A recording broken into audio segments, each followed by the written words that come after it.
की तरंगों की प्रकृति आपको पता है, या ध्वनि के परिसर भी पता है, या ध्वनि की चाल? तो आप लोग फिर से शुरू से अंत तक वीडियो को देखिए। जो भी प्रीवियस ईयर क्वेश्चन में पूछे गए हैं रेलवे के ग्रुप डी, एनटीपीसी, एलएपी में, वही सब क्वेश्चन को हम लोग यहाँ पे रिवीजन करेंगे।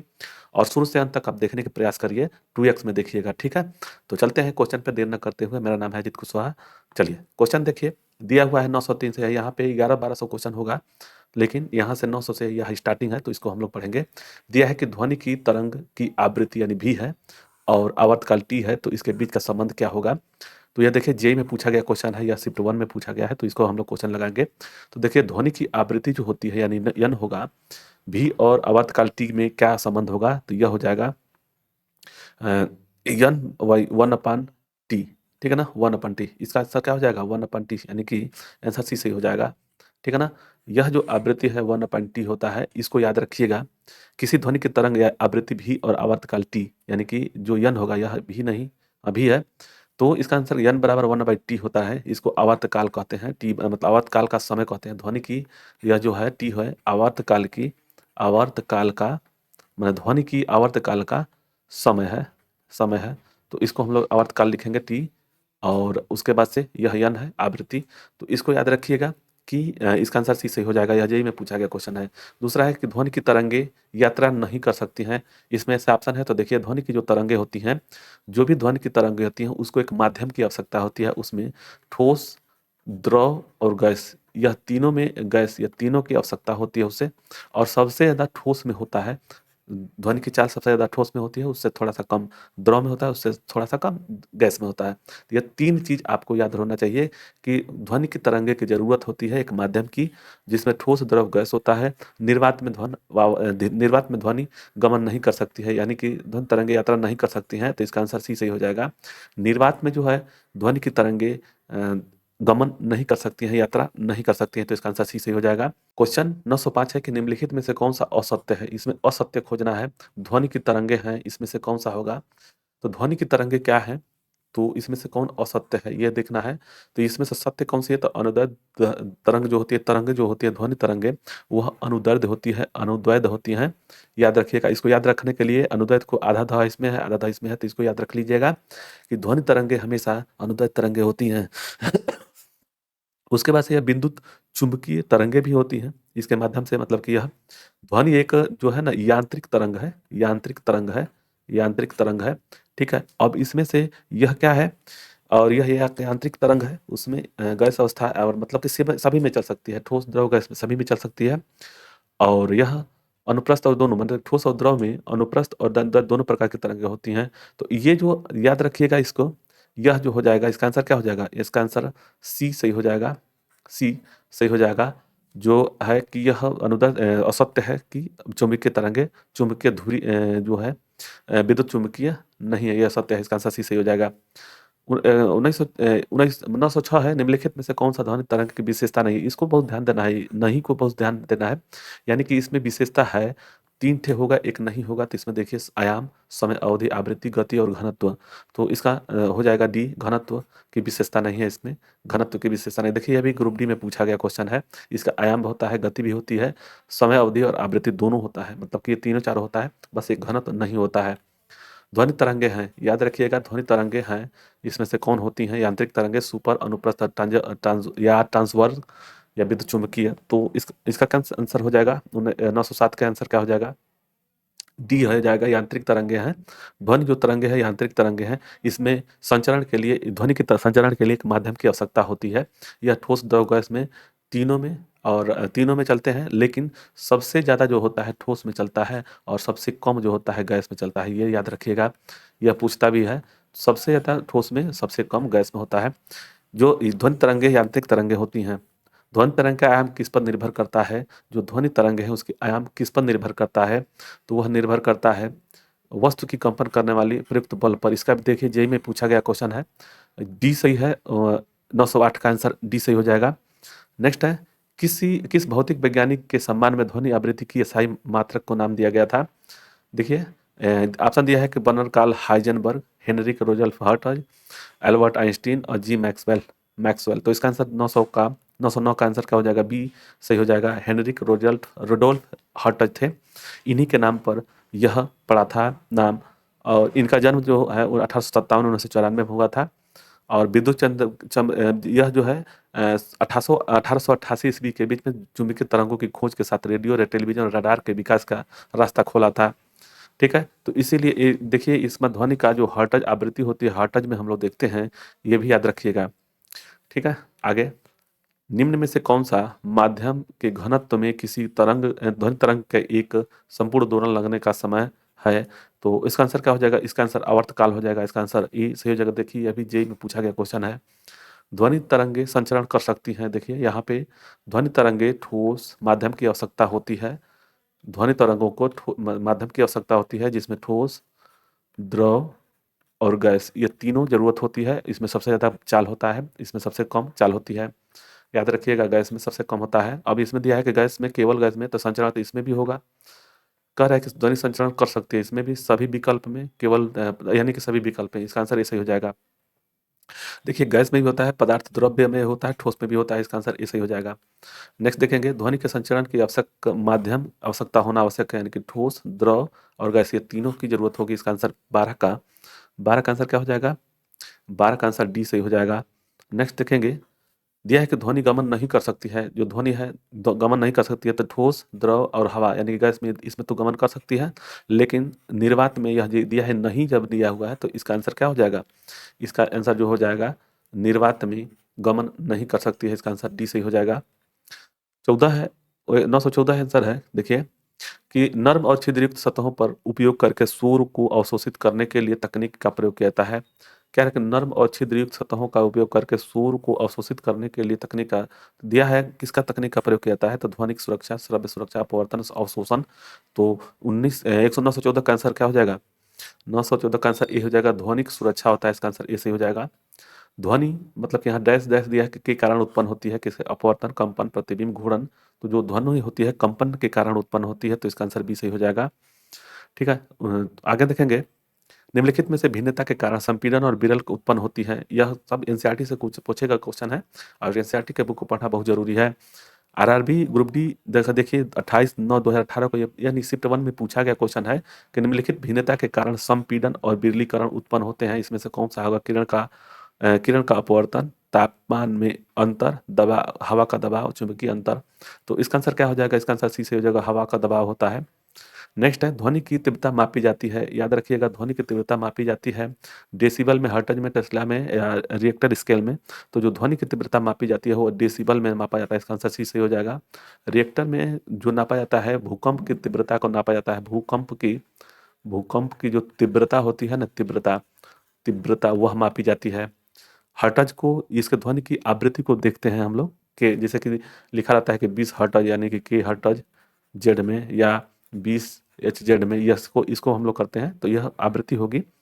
नेक्स्ट दिया हुआ है 918 आंसर क्वेश्चन दिया हुआ है कि ध्वनि की तीव्रता आवृत्ति मापने के लिए, ध्वनि की तरंग की आवृत्ति मापने के लिए मानक इकाई कौन सी है? मीटर, हर्ट्ज, न्यूटन प्रति मीटर प्रति सेकंड। तो इसको देखिए, आवृत्ति को मापने के लिए मानक इकाई जो है हर्ट्ज में होता है। अब यहीं पे एक क्वेश्चन था यहाँ पे कि तीव्रता मापी जाती है, तो यह जो है डेसिबल है, लेकिन मापने की मानक जो इकाई हर्ट्ज में होता है। ध्वनि निम्न में से क्या एक है? ध्वनि एक क्या है?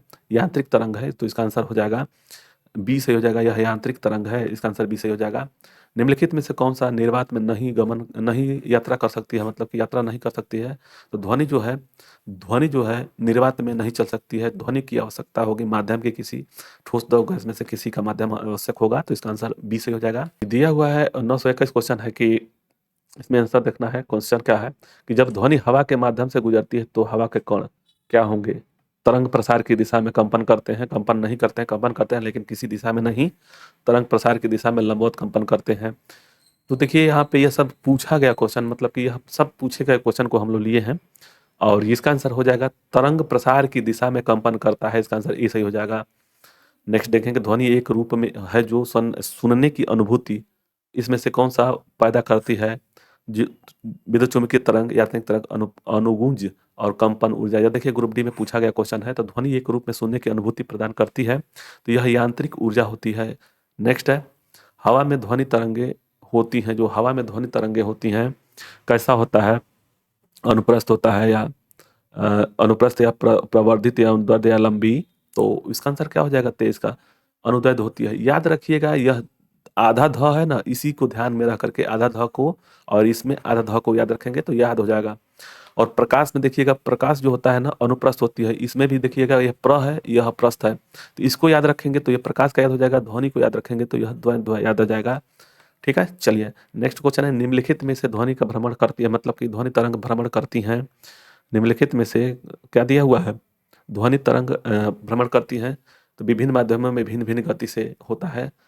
ये देखिए दिया है कि ऑप्शन बी है कि विभिन्न माध्यमों में एक गति से नहीं, अलग अलग माध्यम, जैसे ठोस में उसका अलग होगा, द्रव में अलग होगा और इसमें क्या बोलते हैं गैस में भी अलग होगा, तो यह विभिन्न माध्यमों में अलग अलग तरंग भ्रमण करती हैं, इसका आंसर ये सही हो जाएगा। ध्वनि उत्पन्न होती हैं, याद रखिएगा ध्वनि उत्पन्न होती हैं क्या कहाँ पे? तो वस्तुओं के कंपन होने पर, इसका आंसर डी सही हो जाएगा। निम्नलिखित में से किस माध्यम से ध्वनि नहीं जा सकती है? किस माध्यम में ध्वनि नहीं जा सकती? तो इसका निर्वात हो जाएगा। इस्पात में ये ठोस हो जाएगा, देखिए इस्पात ठोस है, वायु गैस हो गया और दूध जो है द्रव हो गया, तो यह जो हो गया किसमें? निर्वात में नहीं चल सकती है, ध्वनि के लिए आवश्यक होती है माध्यम की। आगे 27 देखेंगे, 27 क्वेश्चन है कि ध्वनि तरंगों यानी साउंड वेव जो होता है किस संबंध में निम्नलिखित में से कौन सा कथन सही नहीं है? इसको याद रखना है कि नहीं दिया हुआ है, दिया हुआ है कि ये 330 से 350 मीटर प्रति सेकंड की रफ्तार करती है, ये मैकेनिकल तरंगे हैं और ये इन्हें यात्रा करने के लिए किसी प्रकार के माध्यम की आवश्यकता नहीं होती है। यहाँ पे माध्यम की आवश्यकता, ये गलत हो गया, ये लंबी दूरी तक नहीं जा सकती हैं, ये भी क्या दिया है, कौन सा नहीं है? नहीं है, तो इसका आंसर क्या हो जाएगा? 27 का आंसर सी सही हो जाएगा। यह यांत्रिक तरंगे है, 333 किलोमीटर प्रति घंटा यानी कि मीटर प्रति सेकंड होता है और यह लंबी दूरी तक यात्रा नहीं कर सकती हैं, ये भी है, तो इसका आंसर क्या हो जाएगा? जो नहीं दिया हुआ है यहाँ पे इसमें से नहीं है, तो इसका देख कर के हिसाब से सी सही हो जाएगा। ध्वनि संचरण के समय माध्यम में कणों के उच्च घनत्व का क्षेत्र कहलाता है। ध्वनि संचरण के समय माध्यम के कणों का उच्च घनत्व का क्षेत्र कहलाता है। अपवर्तन, प्रतिध्वनि, कंपन और संपीड़न, तो इसका आंसर हो जाएगा डी, संपीड़न बोलते हैं, इसका आंसर डी सही हो जाएगा। यह भी देखिए ग्रुप डी 2018 में पूछा गया क्वेश्चन है। अब हम लोग पढ़ेंगे ध्वनि तरंगों की आवृत्ति और परिसर, यहाँ से फ्रीक्वेंसी रेंज और साउंड वेव देखेंगे, दूसरा है। आगे देखेंगे क्वेश्चन है, मनुष्य के लिए श्रव्य प्रसार यानी कि प्रसार ऑडिबल रेंज लगभग कितनी होती है? तो यह होता है 20 हर्ट्ज से 20,000 हर्ट्ज के बीच में, ये इसको याद रखिएगा, 20 हर्ट्ज से, ठीक है ना, 20,000 के हर्ट्ज में 20,000, इसको ऐसे भी लिख सकते हैं, देखिए एच जेड है ना, इसको 20 के एच जेड भी लिख सकते हैं, ठीक है ना, तो 20 एच जेड से इसको ऐसे भी लिख सकते हैं और 20,000 भी लिख सकते हैं, तो ये जहाँ भी आएगा वो ऐसे रहेगा। तो ध्वनि का प्रसार होता है 20 से, अब इससे नीचे जो होता है अपश्रव्य, अवश्रव्य बोलते हैं, अवश्रव्य, अवश्रव्य, इसको अपश्रव्य बोलते हैं, तो जो भी हम इससे नीचे वाले को नहीं सुन सकते हैं, इसको ऊपर वाले भी नहीं सुन सकते हैं। 20 से 20,000 हर्ट्ज के बीच में होगा ध्वनि, तो हम लोग उसको सुन सकते हैं, इसका आंसर डी सही हो जाएगा। निम्न में कौन सा ग्रीक अक्षर तरंगदैर्ध्य को निरूपित करता है? इस तरह से होता है ना, लैम्डा की तरह, यह हो जाएगा लैम्डा, इस तरह से वाई का उल्टा होता है इस तरह से, तो यह लैम्डा हो जाएगा, इसका आंसर सी से हो जाएगा। नेक्स्ट है, बिल्कुल मंद श्रव्य ध्वनि की तीव्रता स्तर, बिल्कुल मंद गति जो होगी, देखिए इसमें से जो मंद मतलब कि 0 हो जाएगा, तो इसका आंसर क्या हो जाएगा? बी से हो जाएगा, 0 dB मतलब कि डेसिबल होगा। अल्ट्रासोनिक तरंगों की आवृत्ति कितनी होती है? जो अल्ट्रासोनिक होता है वह 20,000 हर्ट्ज से अधिक होता है, 20,000 किलो हर्ट्ज से अधिक होगा, इसका आंसर सी सही हो जाएगा। जो इसका आंसर सी सही हो जाएगा। आगे देखेंगे, देखिए 33 नंबर क्वेश्चन देखेंगे कि मनुष्य के लिए ध्वनि की श्रव्य सीमा लगभग 20 से 20,000 हर्ट्ज होता है, इसको याद रखिएगा, सी हो जाएगा। देखिए 3 बार पूछा गया क्वेश्चन है, शिफ्ट 1 2 में, 1 में, ये सब अलग अलग पूछे गए क्वेश्चन है। मानव कान की सामान्य सीमा, श्रव्य सीमा होती है, जो मानव का जो सामान्य होती है, मतलब श्रव्य सीमा सामान्य होती है, कितना होता है? तो 20 से 20,000 हर्ट्ज होता है, इसका आंसर डी से हो जाएगा, डी से हो जाएगा। मनुष्य बहुत ऊंची ध्वनि सहन नहीं कर सकता है, यह उच्चतम ध्वनि स्तर क्या है जो मनुष्य सहन कर सकता है? मनुष्य कितना तक तो सुन सकता है ये बता रहा है, तो इसका आंसर क्या हो जाएगा? बी से हो जाएगा, 80 dB तक हम लोग सुन सकते हैं, इसका आंसर बी से हो जाएगा। श्रवणीय रेंज के नीचे आवृत्तियों के साथ ध्वनि तरंगों को कहा जाता है, क्या कर रहा है कि श्रवणीय रेंज से नीचे यानी कि 20 हर्ट्ज से, 20 एच जेड से, जो एच जेड है इससे नीचे को ध्वनि को क्या कहते हैं? अल्ट्रासोनिक नहीं, अल्ट्रा साउंड नो, इंफ्रासोनिक हो सकता है। तो इसका आंसर 36 का आंसर डी सही हो जाएगा। इंफ्रासोनिक बोलते हैं। और ऊपर जो होता है, इससे जो नीचे होता है उनको इंफ्रासोनिक बोलते हैं, इंफ्रासोनिक बोलते हैं। और इससे 20,000 यानी KHZ से अधिक होगा तो उसको अल्ट्रासोनिक बोलते हैं, अल्ट्रासोनिक बोलते हैं, ये याद रखिएगा। यह पूछता भी है, ये श्रव्य होता है, श्रव्य तरंगे होती है जो उसको सुन सकते हैं। तो इसका आंसर डी सही हो जाएगा। दिया है कि श्रव्य नहीं है, मतलब मनुष्य के लिए आवृत्ति, मतलब कितने आवृत्ति श्रव्य नहीं है। तो देखिए 22,000, और ये यहाँ तक हम सुन सकते हैं। 20 हर्ट्ज से यहाँ भी नहीं सुन सकते हैं, 18, और यहाँ श्रव्य नहीं है। यह 22,000 होगा, इसका आंसर बी सही हो जाएगा। जिसे 20 HZ से, यानी कि ये भी आ गया इसमें अंदर, और 18 भी आ गया, और 20 भी आ गया। 20 तो ये है, 20 KHZ में, ठीक है ना। तो इसका आंसर क्या हो जाएगा? बी सही हो जाएगा। आगे देखेंगे, इसका आंसर बी सही हो जाएगा। नेक्स्ट है अपश्रव्य और या इंफ्रासोनिक तरंग की आवृत्ति 20 हर्ट्ज से कम होती है। इसका आंसर कौन सा हो जाएगा? सी सही हो जाएगा। 20 हर्ट्ज से कम हो जाएगा, तो इसका आंसर सी सही होगा। है 939 से, एक ध्वनि तरंग की गति 340 मीटर प्रति सेकंड है। यदि तरंग दैर्घ्य 2 मीटर सेंटीमीटर में है तो तरंग की आवृत्ति क्या होगी? आवृत्ति हमको निकालना है। तो भी बराबर क्या होता है? भी बराबर यफ, यानी कि आवृत्ति अगुणे तरंग दैर्घ्य होता है, यानी कि लैम्डा। ठीक है, क्या निकालना है हमको? फ्रीक्वेंसी निकालना है, यानी कि यफ निकालना है। तो यह यफ आ जाएगा, तो यफ बराबर कितना हो जाएगा? भी और बाई में लैम्डा, यह मान हो जाएगा।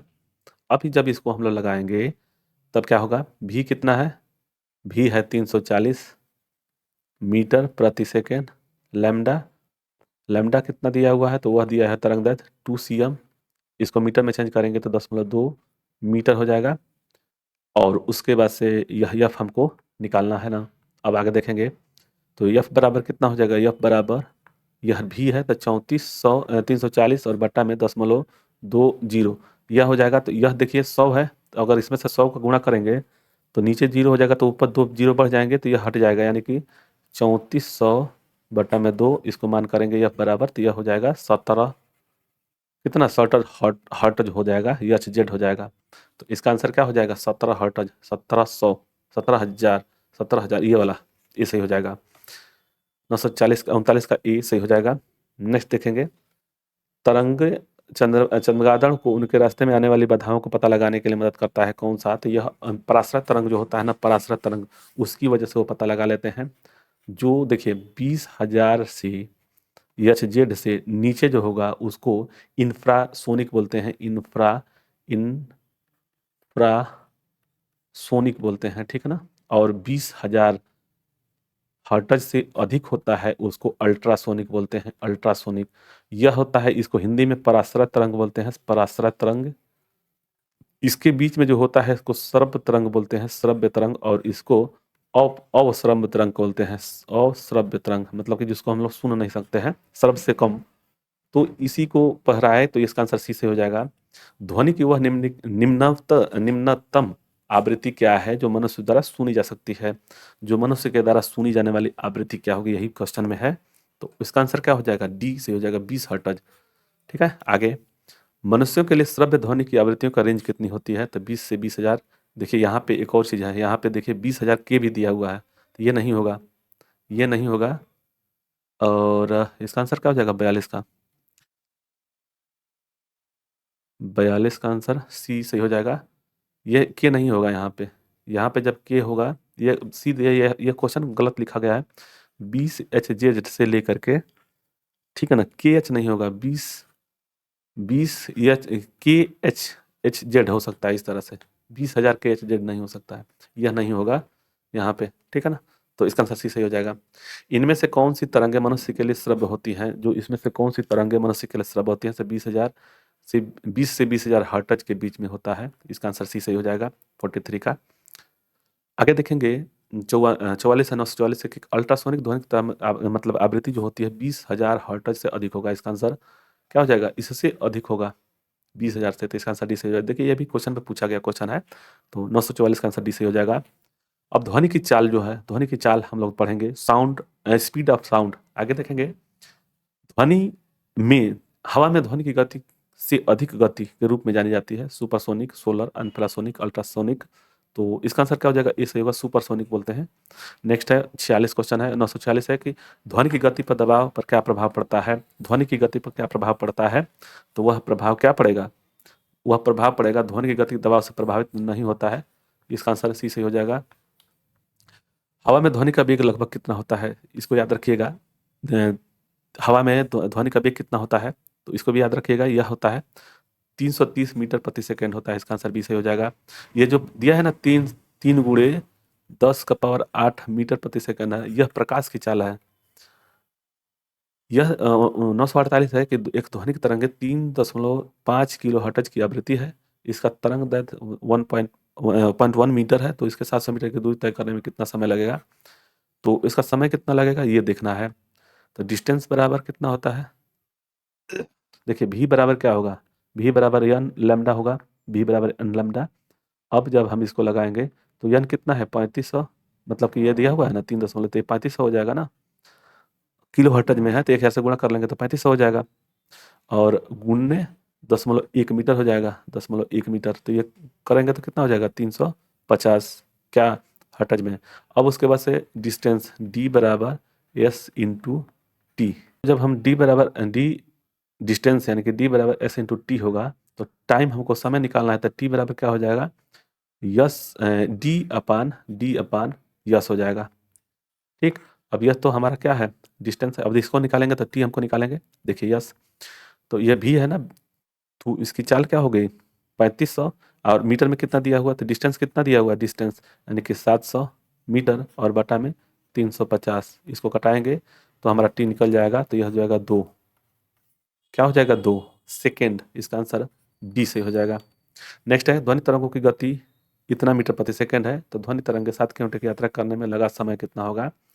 इसको याद रखने के लिए ध्वनि की तरंगे इतना प्रति सेकंड है गति। देखिए भी बराबर एन इंटू लेमडा होता है। एन इंटू लेमडा होता है। तो इसको लगाएंगे तो क्या हो जाएगा? भी कितना है हमारा? तो भी है 700। 700 और उसके बाद से और क्या दिया हुआ है? दूरी दिया हुआ है, डिस्टेंस 7 किलोमीटर। तो ये हो जाएगा मीटर में चेंज करेंगे तो किलो या मीटर चेंज करेंगे तो ये हो जाएगा 7000 मीटर। अब उसके बाद से अब देखेंगे तो निकालेंगे क्या? यस बराबर डी डी बराबर एस इंटू टी होता है ना। चार बराबर दूरी बटा समय होता है। डी बराबर एस इंटू टी। अब हमको क्या निकालना है? समय। तो टी जो होता है एस डी अपान यस हो जाएगा। ठीक। अब इसी को लफ्ज लगा देंगे तो 700 मैंने 7000 यह जो हो जाएगा ना। और भी कितना है? 700। इसको कटाएंगे तो ये हो जाएगा 10। तो ये हो जाएगा 10 सेकंड। इसका आंसर इससे हो जाएगा। नेक्स्ट है हवा में ध्वनि की चाल कितनी होती है? हवा में ध्वनि की चाल कितनी होती है? 332 मीटर प्रति सेकंड होता है। इसका आंसर सी सही हो जाएगा। इसका आंसर सी सही हो जाएगा। नेक्स्ट देखेंगे 51। वायु में गति की चाल ज्ञात करें। वायु में ध्वनि की चाल ज्ञात करना है। 332 मीटर प्रति सेकंड स्क्वायर मीटर प्रति सेकंड होता है। इसका आंसर ई सही हो जाएगा 51 का।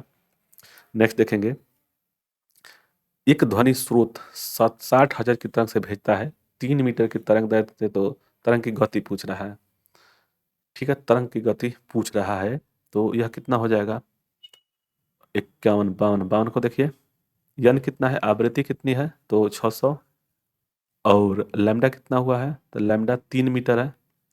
3 मीटर तरंग दैर्ध्य से है। ठीक है। पूछ क्या रहा है? कि तरंग की गति पूछ रहा है, भी यानी कि वेग पूछ रहा है।